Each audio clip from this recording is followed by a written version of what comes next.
Welcome to this presentation of Wow, how there we you can go. abolish nuclear weapons.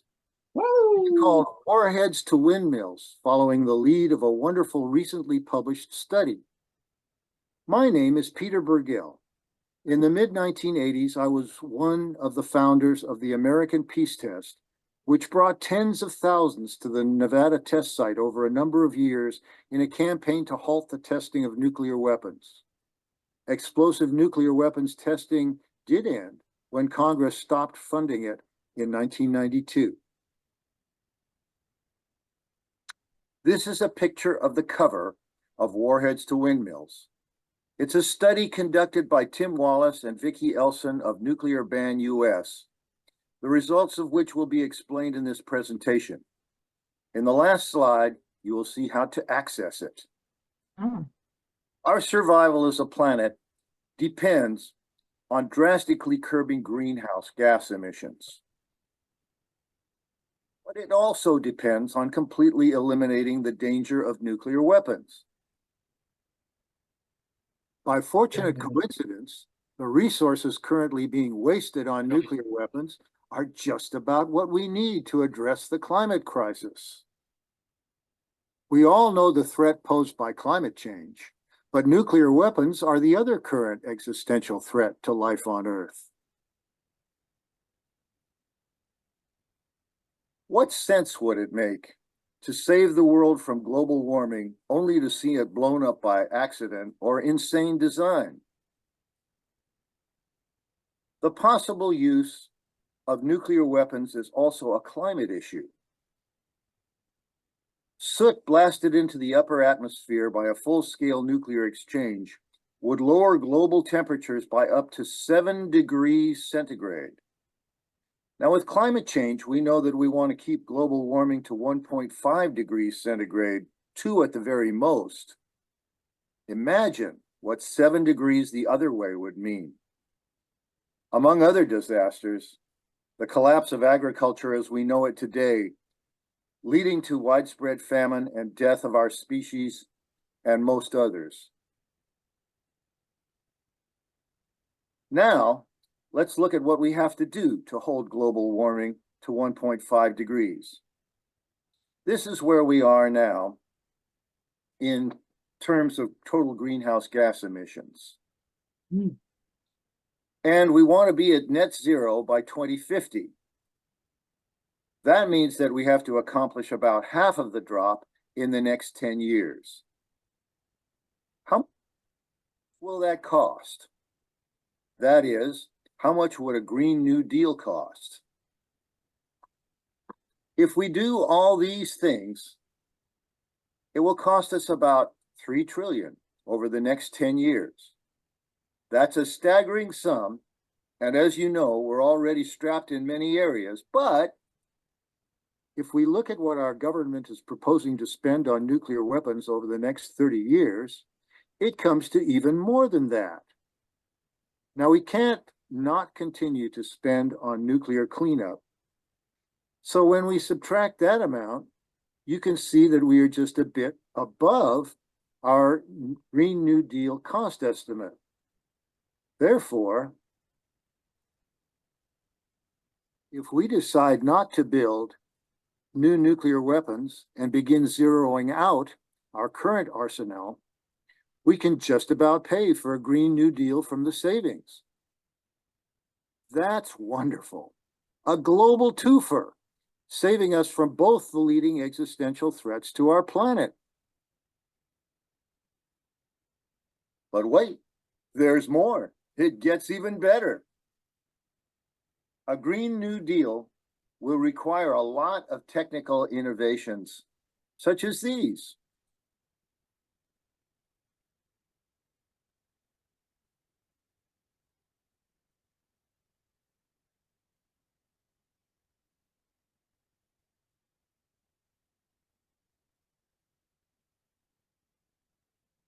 This will require not only a big chunk of money, but also a lot of personnel with what's called STEM training. That means science, technology, engineering, and math.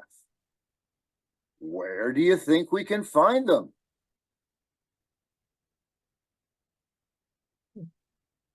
Turns out there are lots of them working on nuclear weapons. The civilians working directly with nuclear weapons at the Trident submarine bases, air bases, and ballistic missile bases number 27,000. Then there are 42,000 employees at nuclear weapons facilities like Los Alamos, Savannah River, Pantex, and Y-12. And there are a whopping 70,000 employees working for nuclear weapons contractors like Boeing and Lockheed Martin. That makes a total of 139,000 people with the kind of training we need for the Green New Deal. Now, I want to touch for a moment on the subject of inequality and injustice. A whole lot could be said about that subject in connection with nuclear weapons, but I will just mention 3 points. Most of us have no say about either nuclear weapons or energy policy. As Americans, we may like to think of ourselves as nuclear haves, but in reality, since we have no control over them and would be victims of them if they were used, we are really nuclear have-nots and should make common cause with the rest of the world's nuclear have-nots.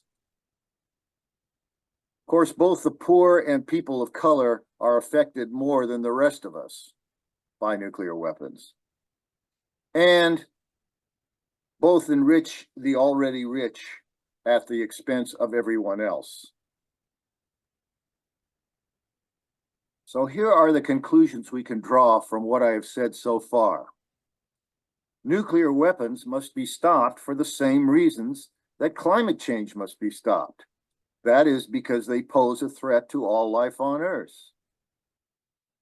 A Green New Deal needs the money and the brainpower currently being wasted on nuclear weapons, and nuclear weapons need to be abolished to halt that waste.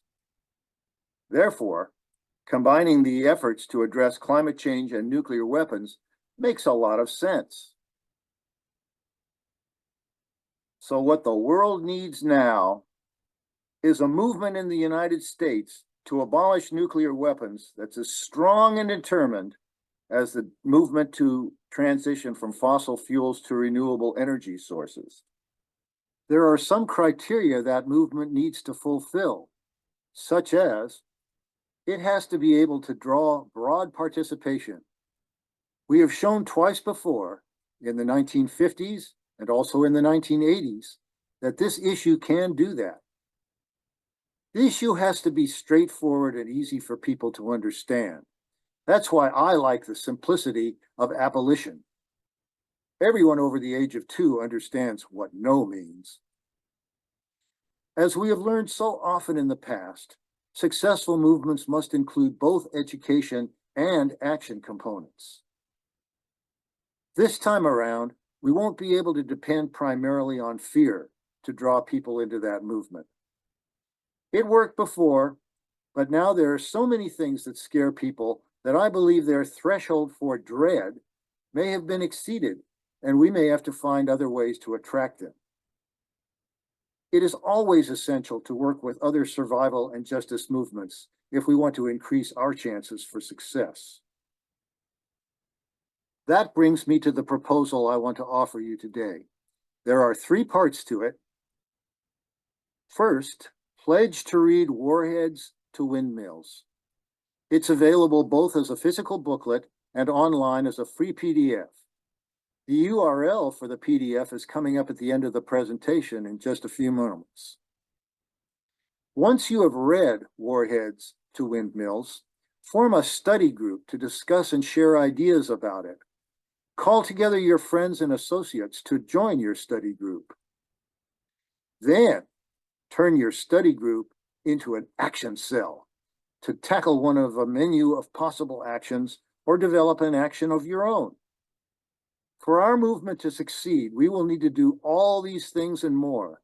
But remember, we don't all have to do all the things that need to be done, nor do all of us have to focus on just one tactic or menu item. This movement can self-organize from the grassroots up, rather than being directed by a single group at the top. Indeed, doing that serves to protect us from opposition interference. Here is a sampling of the menu of possible actions. Recruit. And when I say recruit, I don't mean just getting more people into your group, though I certainly do mean that too, but also recruit celebrities, opinion leaders, decision makers, local movers and shakers, and so on, whomever you have contacts with. Challenge those who support nuclear weapons and fossil fuels. Suggest that they examine the issue more deeply. Help them to understand the options and consequences. Focus on their love for their family and friends. Seek opportunities for intersectional networking. If you have a good connection with another group, find the common ground and work with them for the common good. Examples are groups working for racial justice, groups working to defend democracy, or groups working for budget reform. Discuss and understand the cross connections in your study group.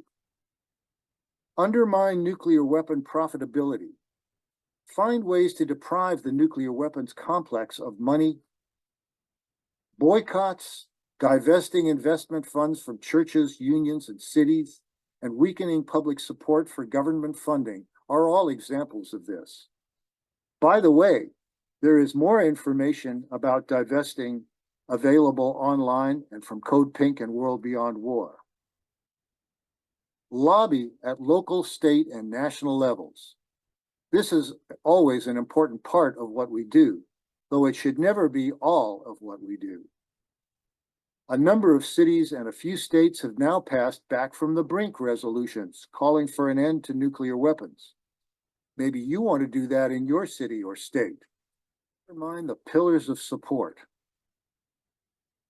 Pillars of support for nuclear weapons are things like belief in deterrence, the belief that nuclear weapons make us more secure, greed, claims of more jobs, and acquiescence to authority.